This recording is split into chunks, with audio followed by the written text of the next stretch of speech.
Ještě les.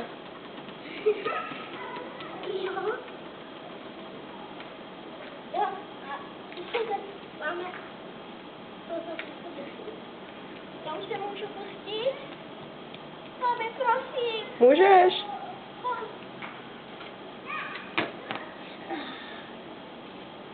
Máš fotku? Video. Video. Video je lepší. Já pak si prostě jenom tak schodím. Hej, kámo, kdyby... Vlastně to dlouhýho?